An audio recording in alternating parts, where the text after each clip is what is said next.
following program is intended for mature audiences.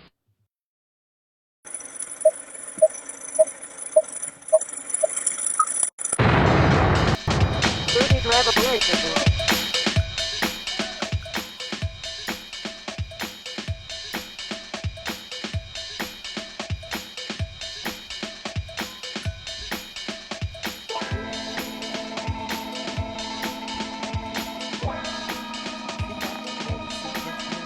Hey everyone, welcome to today's episode, Rudy's Revelation. Finding revelation in the news and meaning in media.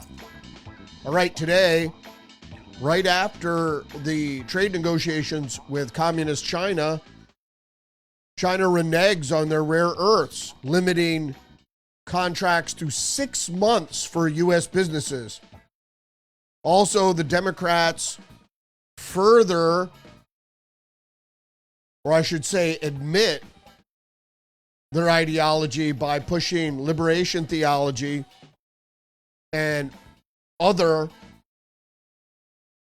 if you've heard of Aztlan nationalism, which is a Mexican Aztec nationalism claiming that parts of the United States actually belong to Mexicans who may or may not be here legally. All right, I'm going to try something here now.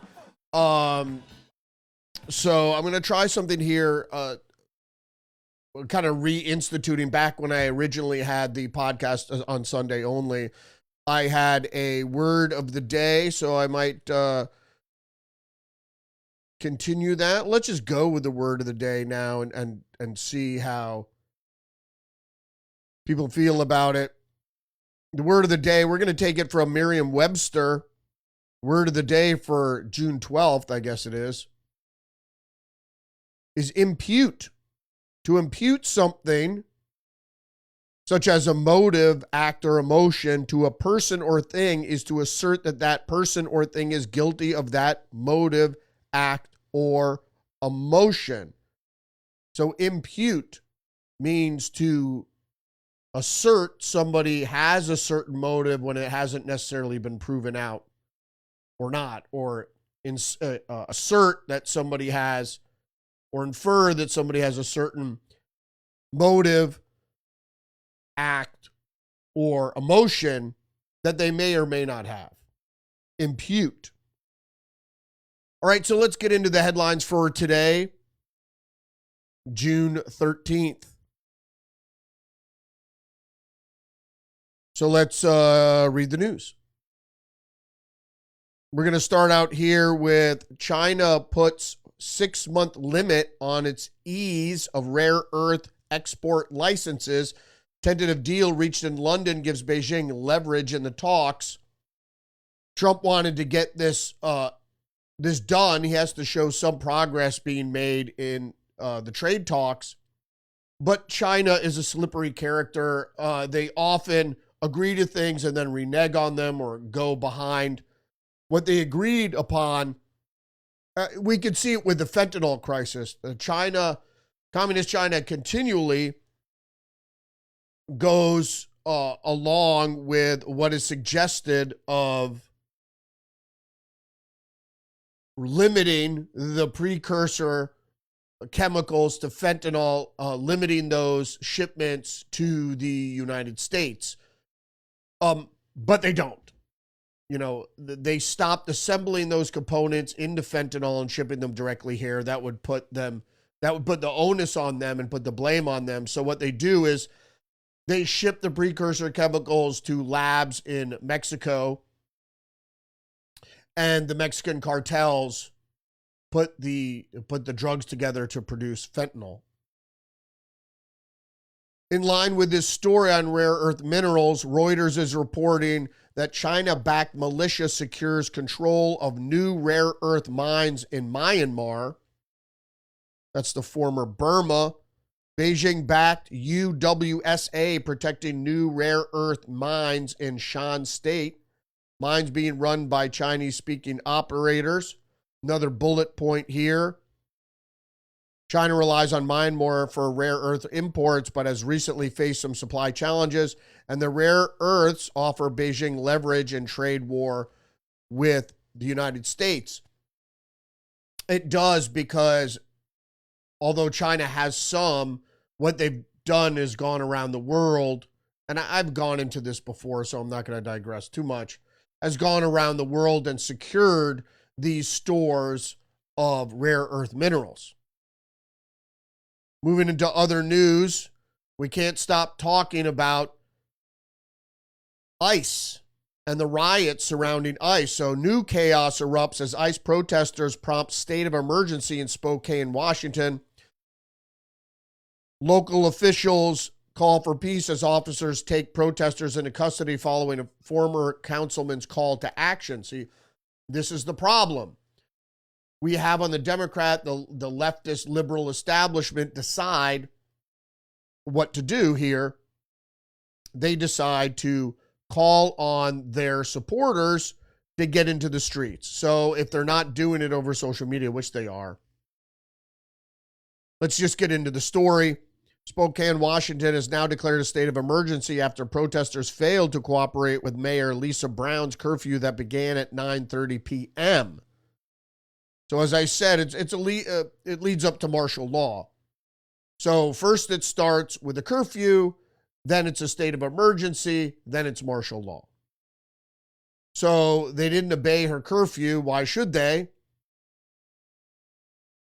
Mayor Brown issued the curfew amid ICE protests downtown from Boone Avenue to Spokane Falls Boulevard and Howard Street to Division Street, as well as Riverfront Park.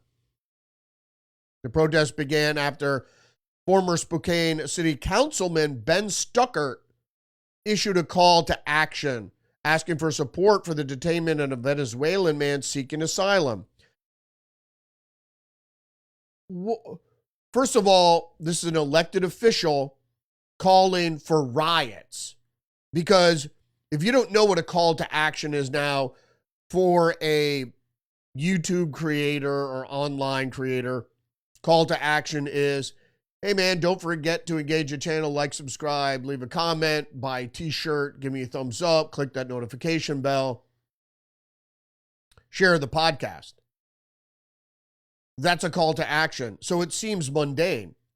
But in communist, socialist, anarchist circles, call to action means physical action versus rhetoric, protests, propaganda, etc., etc. Call to action is rioting, is vandalism, is assassination, is intimidation, assault. Those are call to actions from the anarchists from the far left. So let's not be mistaken. So you have a city councilman giving a call to action. Get in the street, they say. Well, you know what happens when people get in the street. So let's look at his call to action. Action alert. So this is all leftist lingo. Action alert. 3 weeks ago, I became the legal guardian to a young man from Venezuela seeking asylum. He had turned in all paperwork and has a future court hearing, usually 3 years in the future. I went with him to ICE to check in today. They detained him and are shipping him back to Tacoma, Washington. I'm asking him, if you care about all these illegal detainers, you meet me at 411 West Cataldo by 2 p.m. I'm going to sit in front of the bus. Feel free to join me. The Latino community needs the rest of our community now, not tonight, not Saturday, but right now. So, they're detaining him and shipping him to Tacoma, which is also in Washington. So they didn't say they're going to deport him, which they probably will. It doesn't matter. He's in the country illegally. The branch of government that decides whether somebody could be in this country is the federal government. And I'm going to get into that in just a minute. It's not the states. It's the Department of State that issues visa and issues and grants citizenship and all these different things. It's not the states. when the nation was founded, the responsibility for the borders, for nation state integrity has to do with the federal government. So whatever people say, and we're going to get into a few articles about lower court judges and what they say, states don't have the right, lower court judges don't have the right to determine who gets to come or stay in this country, period. Sorry to say. If the illegal aliens weren't allowed into the country under false pretense, we wouldn't have to go through this shit. And it was indeed false pretense. Because Biden said, surge the border, you can come, you can stay, we'll pay for you. And the liberal establishment and all their networks is indeed a conspiracy. And the populists, particularly the conservative populists, are trying to root out this malignant, this pernicious conspiracy, which is the liberal establishment. Because you can't have nation-state sovereignty, you can't have individual sovereignty, privacy rights, and all these things. Citizen gun ownership for the future that's coming, the technocracy. None of this is going to be allowed. The ideas of personal freedoms that are endowed by your creator and enshrined in the Constitution, those things have to go away. And you can see what's happening worldwide in the people that are advocating for such changes to the quote-unquote by the liberal establishment to liberal society. Next article up here from Zero Hedge. FBI's Patel probes far-left NGOs funding anti-ICE riots. The Democratic Party has gone rogue. I should say the Democratic, reading from the lead here, the Democrat Party's rogue network of non-governmental organizations with Marxist-aligned political ideologies is likely serving as an organizational backbone behind the recent anti-ICE protests in Los Angeles. These demonstrations, which began as an opposition to federal immigration enforcement actions, have escalated into civil unrest involving vandalism, arson, looting, and now the FBI has launched an investigation into the funding sources behind the chaos. Because we know it from what happened previously. Anti-ICE rioters fight NYPD, set police cars on fire. So now, warming up for this weekend, that the liberal establishment, their NGOs and all their minions out there, and this is reported from Fox News, 8 vehicles were torched in a police parking lot in a suspected arson attack. Suspected, it could have been maybe by lightning, gremlins. Suspected arson attack following anti-ICE protests. So let's get into the heart of the matter, particularly in Los Angeles. An Aztlan Reconquista, Mexican nationalism drives support for LA riots. It's a big part of it. The ongoing riots in Los Angeles over immigration enforcement have taken a decidedly nationalist character, with rioters and supporters invoking Mexico's past ownership of much of the western United States to claim a heritage and tie to the land that predates American ownership. And you might have seen this video. This is our city and this was Mexico. You can't kick us out of the land that was ours, shouted one rioter in LA. You saw it. It was some fat chick with a helmet and body armor. Obviously a weirdo. I don't want to discount any historical movements of peoples or what happened in the past. Certainly not, or some territorial rights that might belong to Native Americans that was outlined in treaty. However, rehashing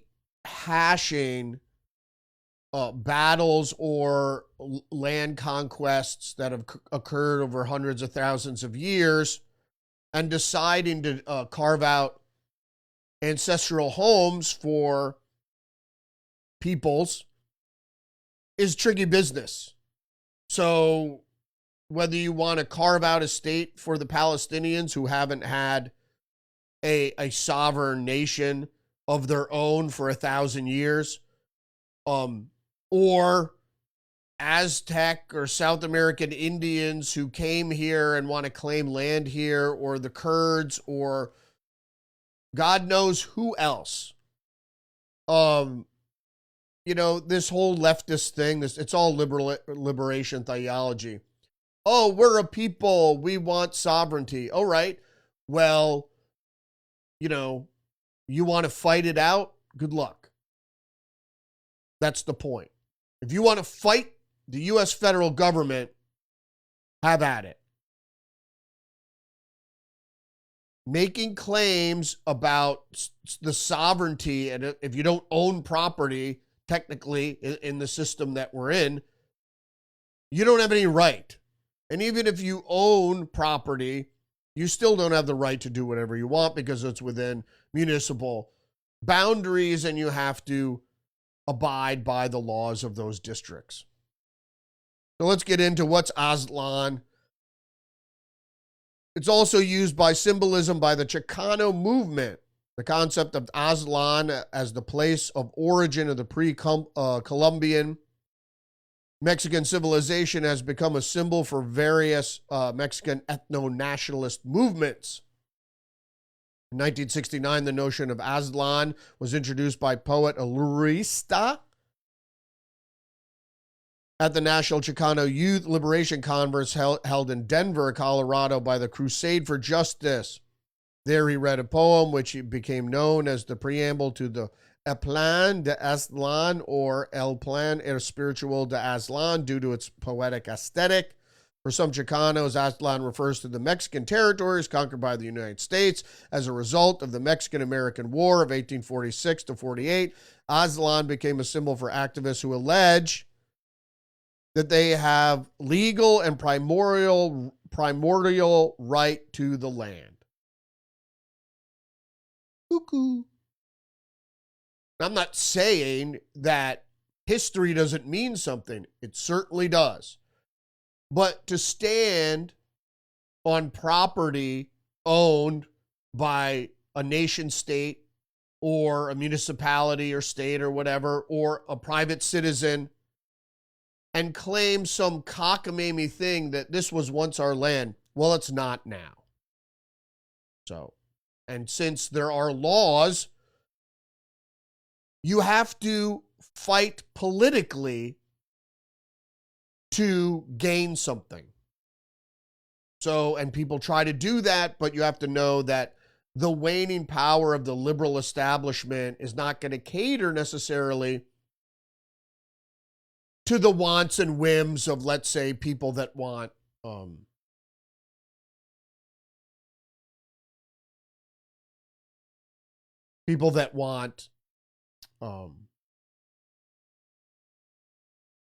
to be reconstituted for slavery or whatever, even if they didn't live through slavery. There's more here. Oh, I read this already. Some promoters of the Chicanos proposed that a new ethnocentric government overthrow and replace the respective United States governments in the Southwest region, República del Norte, Republic of the North. Yeah, I don't know.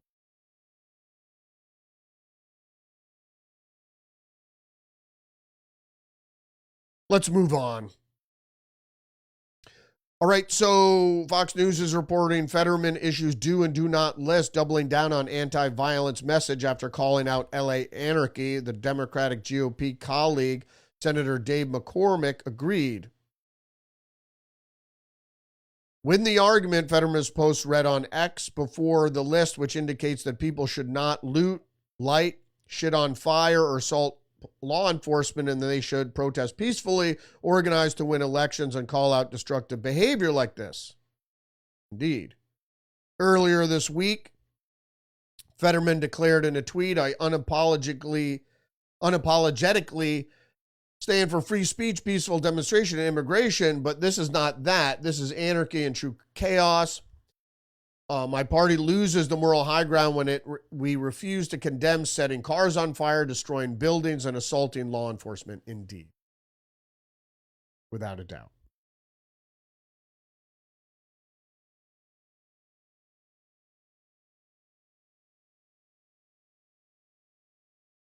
Let's go to the next article. Post-millennial ICE deports 122 Chinese nationals on high-risk flight, including convicted murderer, rapist. Several individuals on board the deportation flight have been convicted of violent crimes, including a 47-year-old convicted of murder, and 27-year-old convicted of rape.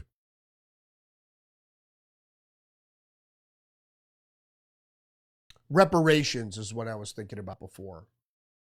When people think that because of the color of my skin, I obviously was here because of slavery and my poor economic condition is due to that slavery, and so I deserve money. You can't relitigate the past. That's what I always say.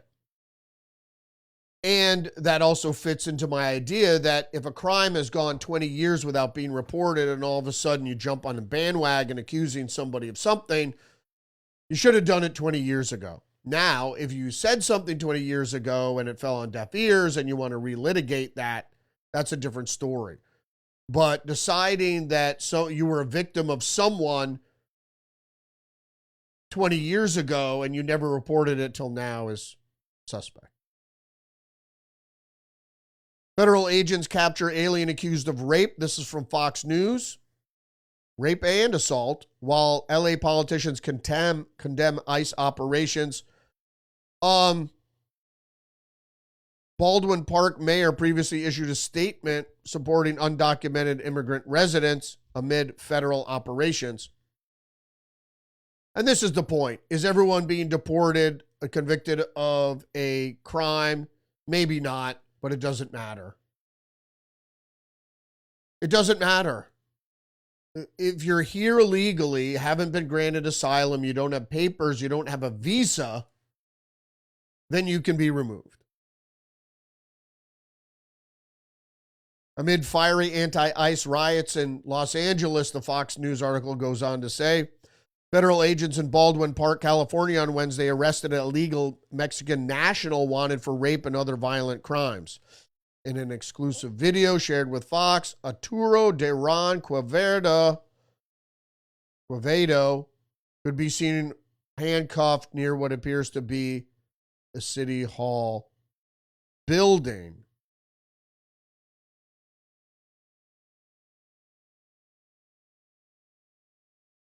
Just the News is reporting curfew extended to second night in LA as mayors criticize National Guard response. My problem with this, of course, is if there wasn't any violence, why have a curfew? If there wasn't looting, why have a curfew? Of course there was. We saw the video.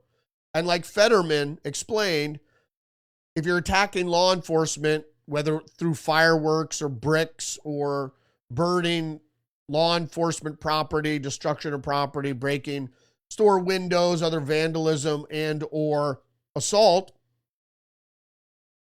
shouldn't be allowed.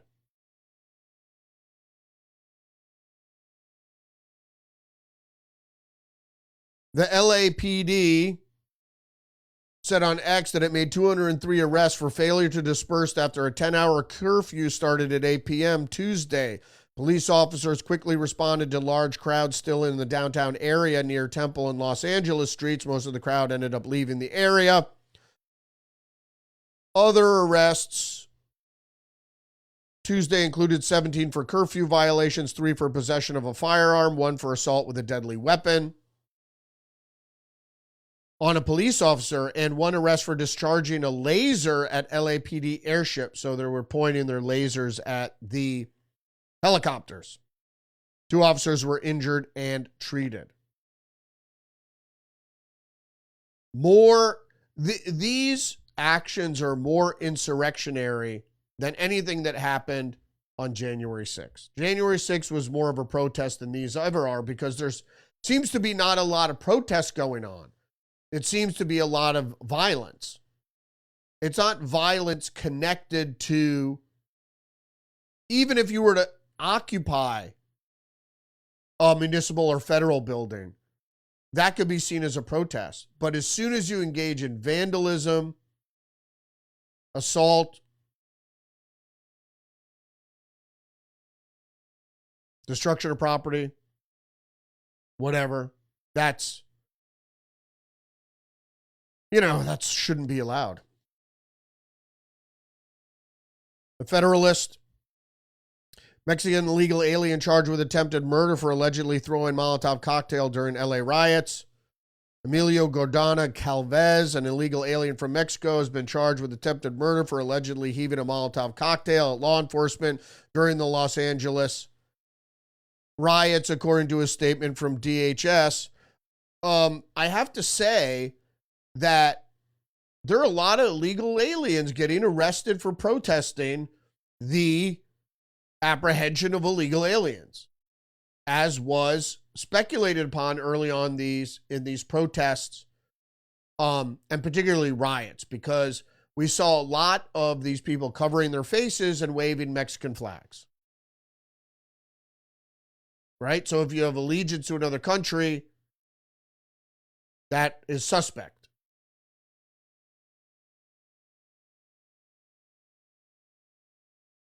Bear with me here. I gotta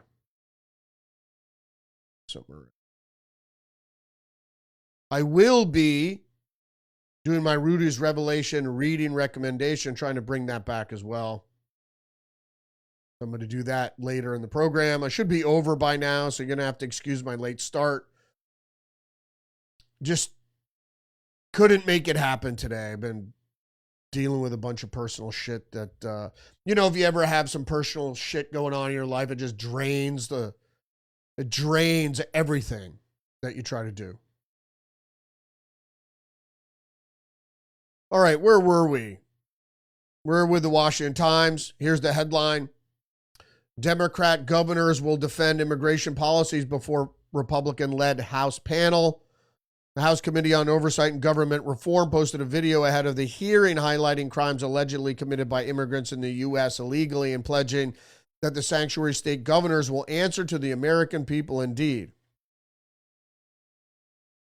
The hearing is to include testimony from Governor J.B. Pritzker of Illinois, Tim Walz of Minnesota, and Kathy Hochul of New York. They're going to lay into these people because the House committee is going to ask them about where they get their legal authority to defy the federal government law enforcement operations concerning illegal immigration, because whether you think something is moral or not doesn't matter. This America, if you didn't realize, is a secular society, and moral judgment doesn't always come into prosecuting or enforcing the law. The law is what the law is. I don't believe abortion is moral, but that's not for me to decide. So just because I believe it's immoral doesn't mean I necessarily believe it should be illegal, because people's moral comportment changes from individual to individual, obviously. So something that's legal, using the moral lens to view legality, is only a moron would do that. So if you feel strongly, emotionally, and morally about something, that doesn't mean you can break the law. It never did. Ignorance of the law is no defense. Mayor Adams warns anti-ICE New York City protesters, "We will not allow you to destroy our city." Well, they already started, Mayor Adams, by burning police cars. Post-millennial 197 anti-ICE agitators arrested after breaking Mayor Karen Bass's 8 p.m. curfew in downtown LA. If you are in the curfew zone during the restricted hours, without a legal exemption, you will be arrested. If you assault an officer in any fashion, you will be arrested, says the cops. The Federalist. Low inflation numbers refuse to match the media's narrative on Trump's economy. Indeed. I just have to say something about this.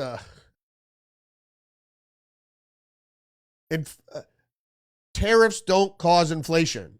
There's certain things that can cause prices to rise, but that's not always inflationary. Inflation typically means that what you're doing is you're devaluing the currency, so everything gets more expensive, dependent on the whatever sector it's in.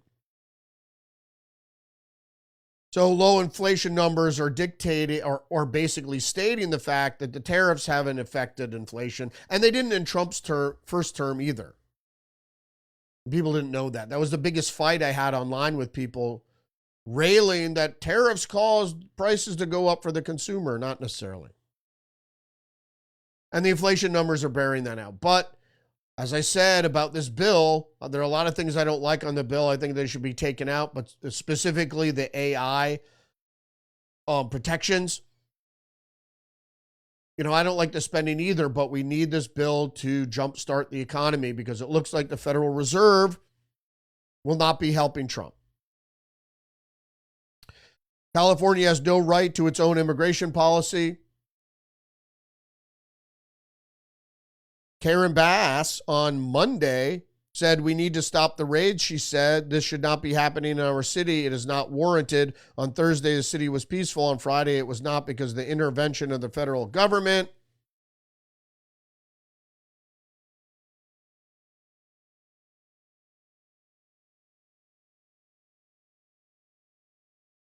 As the headline said, California has no right to its own immigration policy. It's the federal government that decides who can be in the country. It's not you to determine who can be in your state or not, because your state happens to be in the nation state, in the country. So federal law applies. Now, in terms of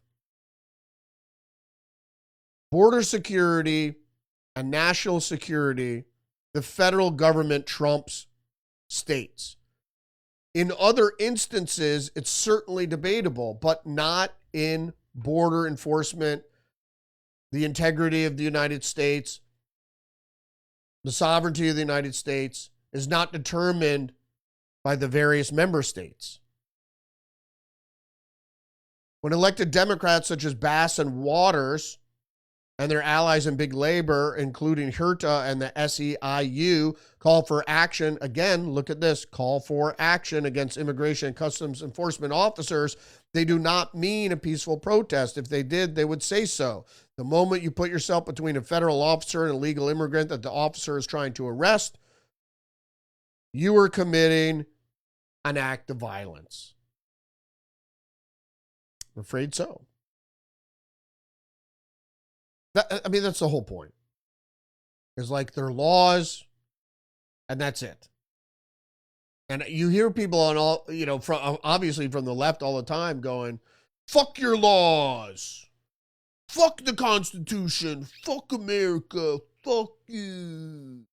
It's just like, come on, man. I thought, are you a Democrat? You don't believe in the democratic process? How do you think you will arrive at legislation? It's through the democratic process. It wasn't an edict from King Trump, Goes on to say, you are allowed to shout and yell at ICE officers all you want, but the moment you try to impede their work physically, you have crossed the line. You have committed a crime. And like Herta, who's the labor guy, you will go to jail. Case closed. I love people that think they could put their hands on you for a variety of different reasons. They don't like what you're doing, so they put their hands on you. Like, fuck around and find out.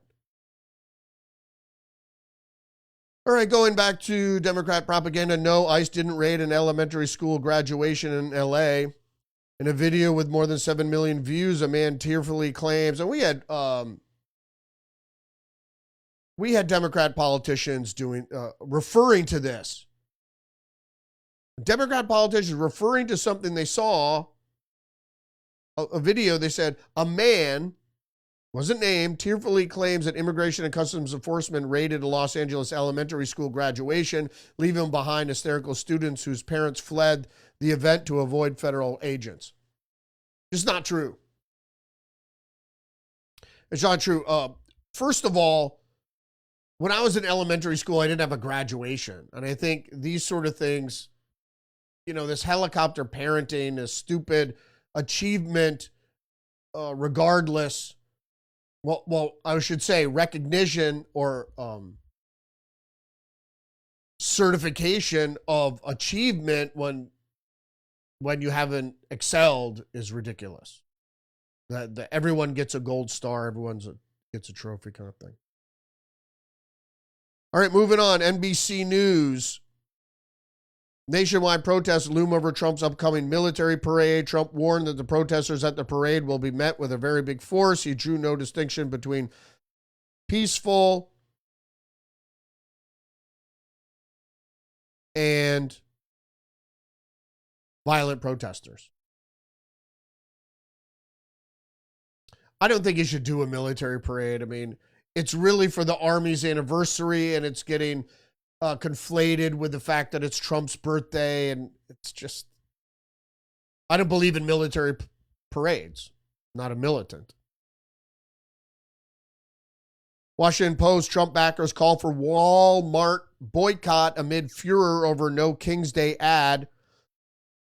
The full-page display, which appeared in the newspaper Sunday and was paid for by Christy Walton, advertises no King's Day gatherings across the country on Saturday.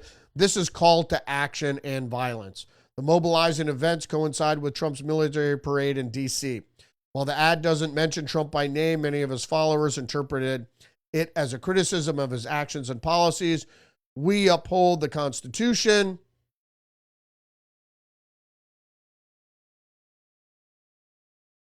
We care for veterans and children. We are the world leader trusted to uphold stability and rule of law. Whatever it says, these call to actions for this weekend are calls to violence. And you will see violence erupt at almost all these events. Now, there's certain people, like there was Nancy Pelosi said, oh, it's the anarchists that take advantage of peaceful protest. No, that's a fucking strategy of the left. See, there are different colors on the left. I don't mean race. You have the far left and the extreme communists and who team up with anarchists, although those are different ideology. The communists used anarchists to rip down systems so communism or socialism could be put into place. So the anarchists never win when they team up with socialists, because anarchism doesn't end up happening. What you end up is a form of government that is further left. Then you have the moderates. But the moderates and the establishment know full well when you call to action, you call for a big protest, there is also a call to the people that commit violence. Let's take Haymarket, one of the perfect examples. Or you could look it up. Okay, big demonstration, lots of people holding signs, chanting, yelling, creating an environment of anger. And then in come the anarchists and use the crowd as cover and commit violence. This is a tactic by the left in general. Sure, you're going to have the moderates protesting peacefully, but then you also have the anarchist contingent. They're not separate and just, they're using the Democrats' call to action. No, a call to action is a call for violence from the left. That's why you don't call to action. This isn't, internet content creator slang for saying, hey, follow my channel. Call to action is indeed action, kinetic action, physical action. Although OFA and all the trainers will say, no, call to action just means, we're gonna get out in the street.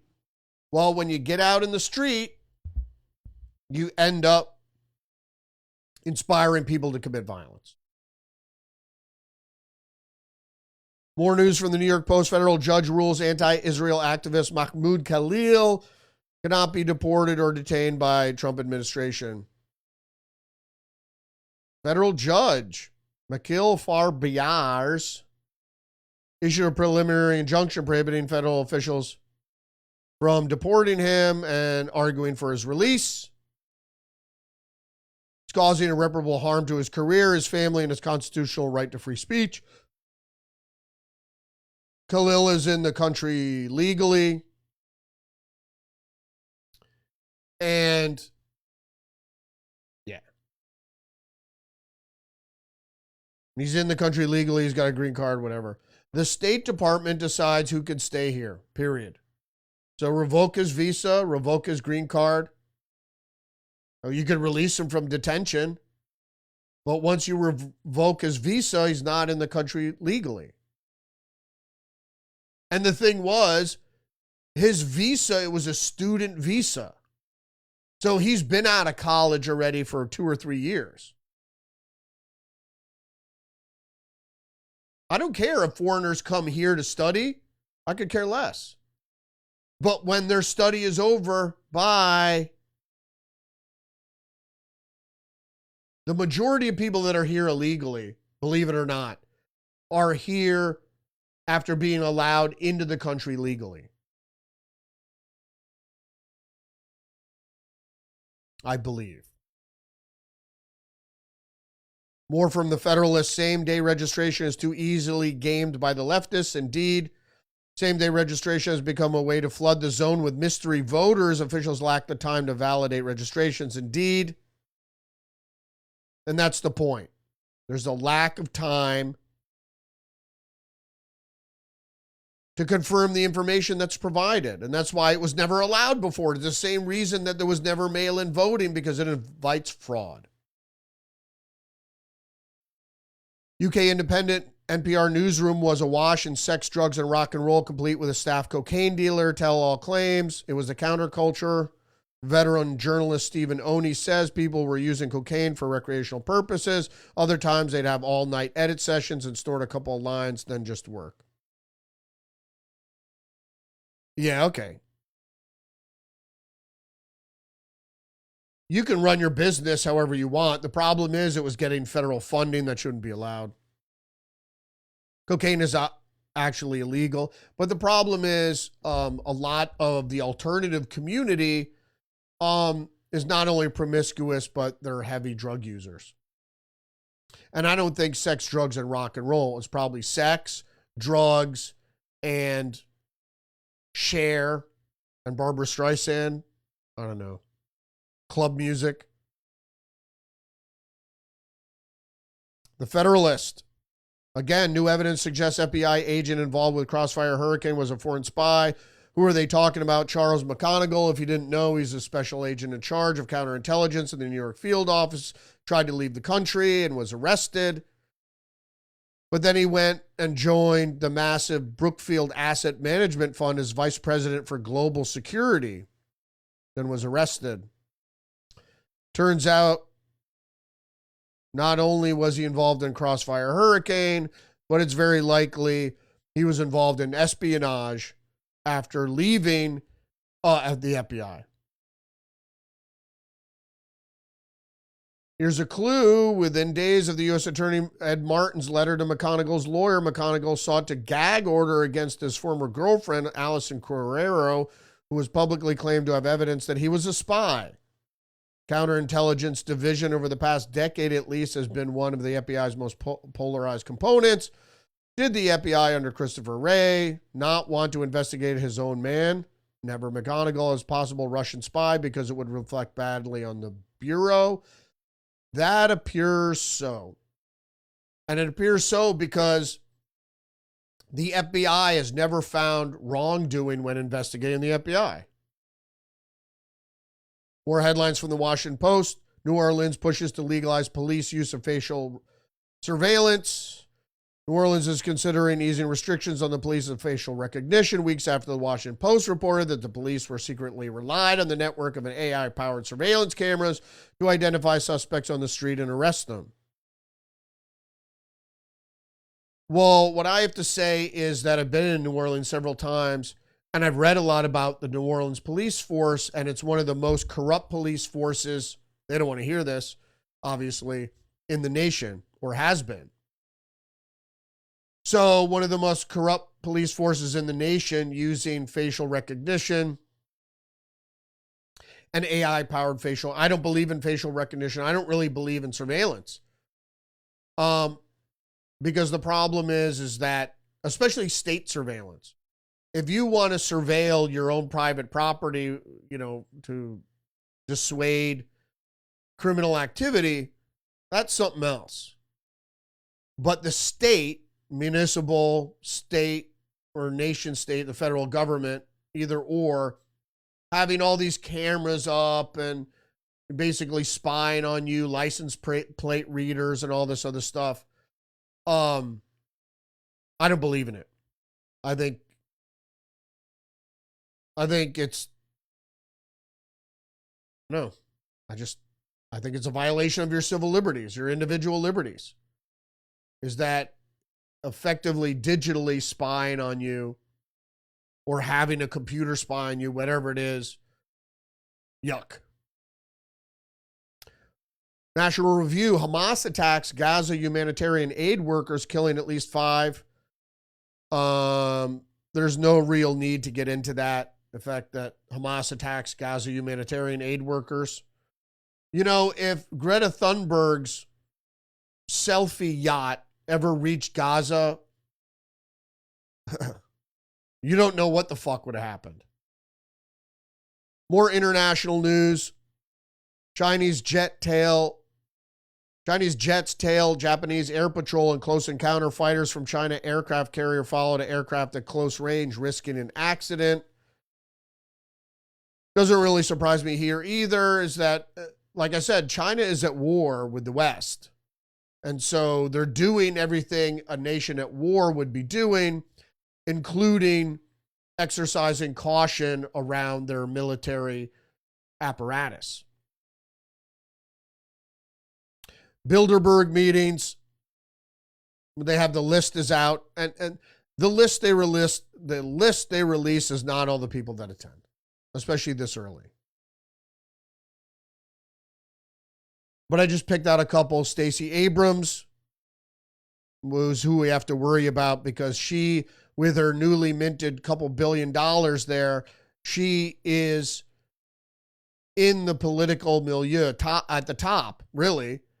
Also, Canada's Chrystia Freeland is back, the Minister of Transport and Internal Trade. Oh, she's still in the Canadian government.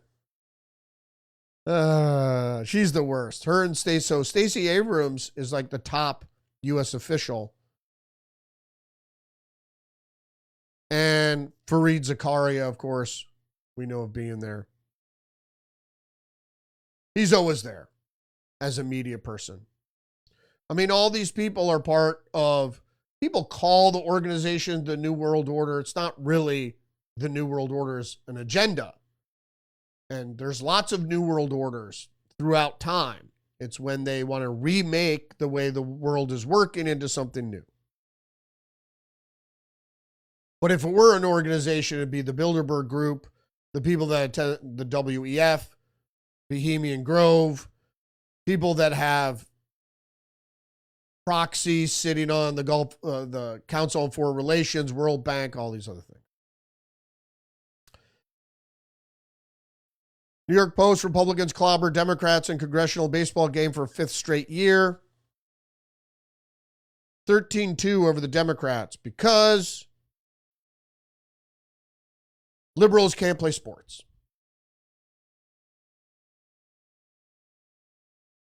Embattled DNC Vice Chair David Hogg decides not to run after diversity revote called. Well, he's basically was fired. And that's not very democratic if you have a vote and the people vote somebody in and then you don't like the result of the vote, and so you have a revote that you're obviously going to rig. Because why would you call for a revote? You know, we don't like what you're doing. It's like there should be some mechanism of impeachment or vote of no confidence or something instead of calling for a revote. It's so blatantly undemocratic. New York Times is reporting Israel appears ready to attack Iran. Officials in U.S. and Europe say concerned about a strike and the prospect of retaliation led the United States to withdraw diplomats from Iraq and authorize voluntary departure of U.S. military family members from the Middle East. Why is this happening? Because Iran says it will accelerate nuclear work after a UN Atomic Agency censure. Iran's new nuclear steps will cast a fresh shadow over struggling U.S.-Iran talks. You know, the thing about this is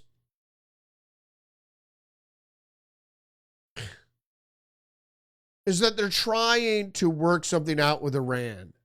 And Israel is chomping at the bit to attack is because Iran will not stop enriching uranium because they are actively seeking for a nuclear device. But people have said for years and years and years, especially Bibi, oh, they're 2 weeks away from a nuclear device. Remember Saddam Hussein? Oh, he's 2 weeks away from a nuclear bomb. They're always 2 weeks away. You know, if you don't want to let them have, you know, let Israel attack Iran, whatever. I don't know. The problem is when you have a theocracy, when you have religious zealots in charge of a state, this is what you end up with. I mean, Iran should be able to protect its sovereignty, but not with nuclear weapons.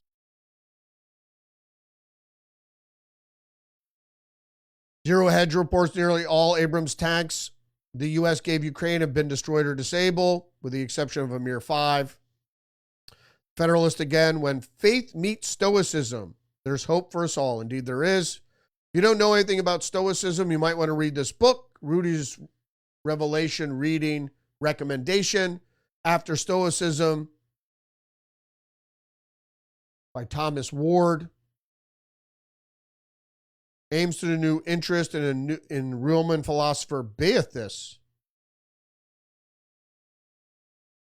And then it talks a little bit about Stoicism. The most important, I would say, the most important and well-documented Stoic was the Caesar Marcus Aurelius, the head of Rome, who was the quintessential philosopher king. And you should read his meditations if you dare. But Stoicism is a great thing. And what is it in here?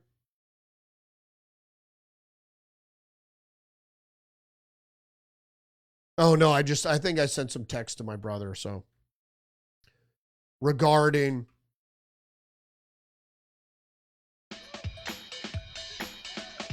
Stoicism. Maybe I have it here. Let me read it to you.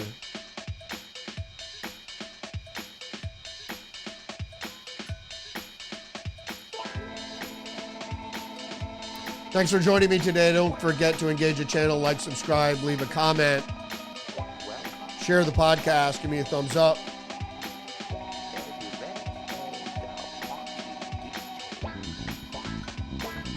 I think it was in an email.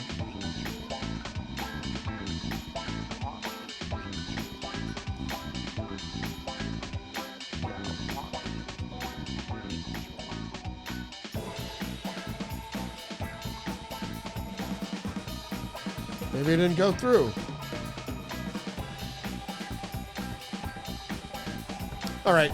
In any case, Stoicism is the point where you don't want to be vexed by external stimulation to the point where you can't do anything about these outside influences, crises, whatever. So Stoicism, in a word, just means to not ignore it, but not react emotionally or even react in any physical manner, and think about what is the best way to address the situation and then go about doing that. So, because we're prone to emotional reaction these days. So Stoicism is having quite a resurgence. Just sit and watch first, and then, you figure out basically what you can do about it. In any case, thanks for joining me today. Tomorrow's Friday. So, happy early Friday. Enjoy the weekend. I will see you tomorrow. Don't forget you're under attack psychologically and biologically. Stay hip to the trick. Don't fall for it. Dangerous, dangerous calls to action out there. So, don't be a simp. All right, we'll see you tomorrow. Don't forget to engage the channel and join me every day, Monday through Friday, 10 a.m. live on Rumble. You can also follow me on X, Facebook, Getterminds, True Social, Substack. See you tomorrow. Respect.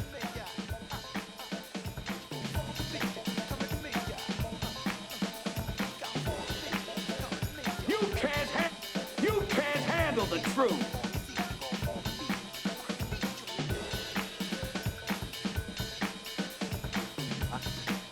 I'm Donald Trump, and I approve this message.